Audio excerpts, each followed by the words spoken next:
We begin CBS2 News at 11 with breaking news. A massive fire tonight in Pomona. Sky 2 was overhead, thick smoke and heavy flames seen pouring out of a business on East 3rd Street. We're told pallets in an outdoor area are what caught fire. Crews fought back the flames to keep the fire from spreading to other nearby businesses. No injuries reported. Also breaking news tonight, a giant mess on the 57 freeway in Anaheim. A big rig crashed, flipped and dumped concrete mix over 3 lanes south of the 91 late tonight. A ramp from the 91 is also closed. CHP says they expect the cleanup to take a couple of hours. And developing news, a 4.4 earthquake in southern Riverside County. The epicenter was in Aguanca. That's about 20 miles east of Temecula, just off Highway 79. Well, so far, no damage or injuries reported. 4.4 is, of course, a moderate quake, but people told us and the USGS they felt it from Palmdale to San Diego and from Long Beach all the way to Indio. Well, stopping terrorists before they can attack LA's metro system. Metro unveiled new high-tech scanners today to check all passengers for weapons and explosives. CBS 2's Tom Wade has reaction from passengers from Universal City. The future is now inside the LA Metro. New high-tech security scanners are being rolled out across the transit system. The idea is simple. From a distance, allow police to find and stop terrorists before they can carry out an attack. Terrorism is a major concern across the globe, and we want to work with our partners at the local and federal level to do everything that we can to mitigate the risks associated with terrorism. The technology is similar to what the TSA uses, and passengers say if it can be implemented without slowing passengers down, they're on board. There's a lot of homeless people, you don't ever know what they could be carrying. They could be carrying a knife, a gun, or you don't ever know. You never know what could happen. Somebody could be having something in their bags or something. Yeah, you just never know. Officials insist the new security systems are safe, that no radiation is used. The scanners will simply analyze the natural waves of energy that come off your body, which should show if someone is hiding a weapon or a bomb. We now have the ability to obtain early visual warning of person-born improvised explosive devices or weapons that are intended to cause mass casualties. New York's subway system also tested out this technology, but LA will be the first to roll it out. In Universal City, I'm Tom Waite, CBS 2 News. A woman riding the Metro caught a man performing a lewd act and recorded it on her cell phone. We blurred out the video, but the man was caught on camera exposing and touching himself in front of that woman. It happened last night on the Expo line as the woman was on her way home to Santa Monica. Well, she says incidents like this happen very often. It happens maybe every other month. I take the train round trip maybe 10 times a month. I would say every 20 trips this happens, which is a crazy ratio. Metro authorities tonight say that they are working with LAPD to use the video to identify the suspect. A scooter showdown at Santa Monica City Hall tonight. Hundreds of people turned out to support bird scooters, which may get kicked off city streets next month. CBS 2's Chris Holmstrom is there live with the very latest on this. Chris. Good evening, Pat. It's no secret that scooters have taken over Santa Monica. Some people, well, they love them. Others, they absolutely hate them. And if companies like Bird and Lime don't get their act together, they could be out of business. Save the birds! Save the birds! One by one, supporters of Bird and Lime scooters take the mic, including Bird's chief legal officer, Dave Estrada. There's a lot of complaints about too many vehicles, and we're listening to that. What's going on here is a good slap in the face, and it's waking us up. A slap in the face that could take them out of business in Santa Monica. Last week, the city recommended that Bird and Lime's permit not continue past September. Instead, the proposal would award permits to 2 other companies. One includes Jump, a company owned by Uber.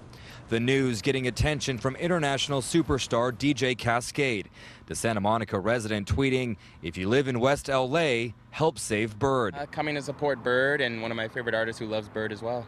But not all locals are happy with the 2 companies. Many believe there are too many and too dangerous.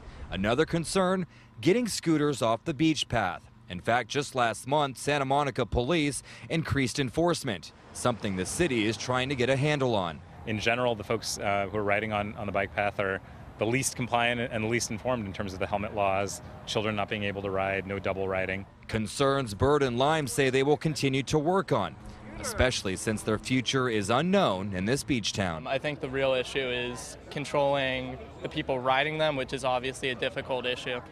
you know. But I honestly think that Bird and Lime have better footing.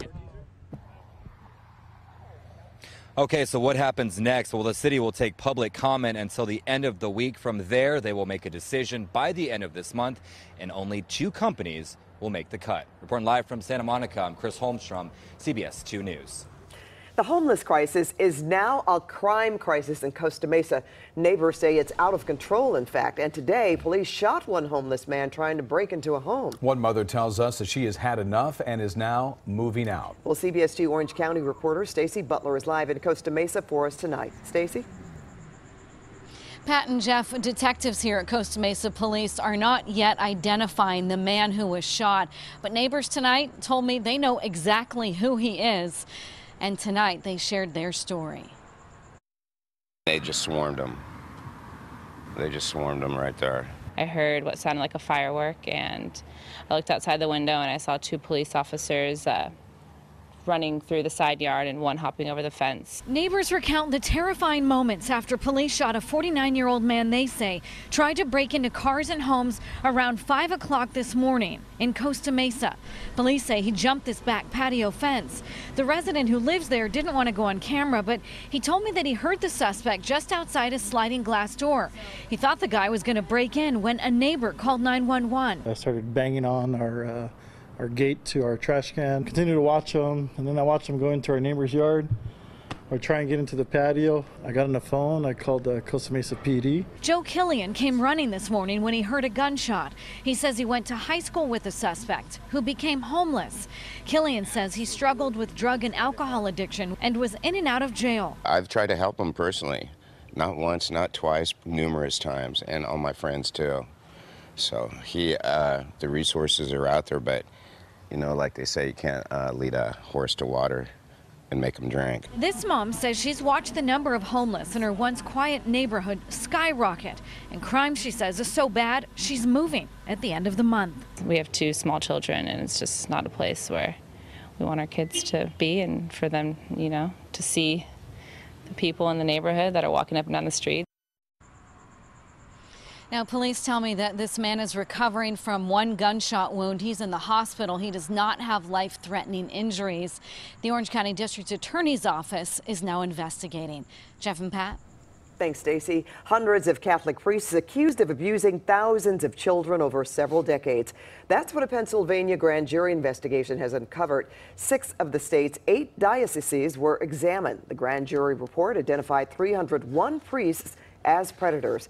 Nearly all of the alleged crimes occurred decades ago. Some of the victims spoke out in a video. My dad found out, but he went crazy. Because of the statute of limitations, all but 2 of the cases are too old to be prosecuted. Now to the escalating public feud between President Trump and Omarosa Manigault-Newman. Yeah, the president is now facing accusations of racism. CBS 2 political reporter Dave Bryan is here now with late details. Dave. And now there's a sort of new dimension to this issue. It goes beyond just name calling, which we've had for the last couple of days. Now this battle has advanced beyond that point. The Trump campaign actually filed an arbitration claim in New York today, charging that Omarosa breached her 2016 confidentiality agreement with the Trump campaign. So this has now turned into a legal showdown as well. But the name calling and finger pointing, that continues too. He is unfit. He is mentally impaired. The war of words between former presidential assistant Omarosa Manigault-Newman and President Trump continues to escalate. The president unleashing a tweet storm aimed at Omarosa, calling her a crazed and crying lowlife and praising his chief of staff for quickly firing that dog. The language he uses or the manner in which he conducts the personnel business in the White House, that's a scandal to our country. And the debate got even more heated when Omarosa released a new audio recording of a telephone conversation in which Trump campaign aides were discussing a rumor that Donald Trump used the N-word while filming his hit show, The Apprentice. He said, Lynn, what do you think of this Apprentice, rumor about the N-word? And I said, well, sir, can you think of any time that this might have happened? And he said, no. And then he said, well, that's not true. How do you We know that's not true. But at least 2 others who were involved in that conversation say they never, ever confirmed in any way, shape, or form that Donald Trump ever used the N-word. I can't guarantee anything, but I can tell you that the president addressed this question directly. I can tell you that I've never heard it. Now, despite all the heat, White House Press Secretary Sarah Sanders, whom we just saw, actually issued an apology tonight. She was defending the president's relationship with African Americans and declared he has already created more new jobs for black workers than the Obama administration had created in 8 years. Turns out that was wrong, and she said she's sorry for the mistake. Jeff, back to you. Okay, Dave, thank you so much. An update tonight on that David Goldstein investigation. Last month, we told you about an LA sanitation employee accused of crashing a work truck while off duty and driving drunk. When we first broke that story, Adrian Corrales was still driving garbage trucks months after that accident. We have learned tonight that since our story aired, Corrales no longer works for the city. A city spokesperson would not say if he was fired or resigned. Thieves pry, cut, and kick down the door. Burglars break into a Southland pot shop. The video, police hope, will lead to arrests. The customers stuck in line waiting for hours now. The DMV promised changes and laid out solutions today. But are they having any impact? A memorial plaque considered for local victims of the Las Vegas shooting. Why the location holds special meaning for 2 of the families. And I hope you enjoyed a nice day today, everybody. It was pretty out there. Can we keep it going? We'll show you coming up.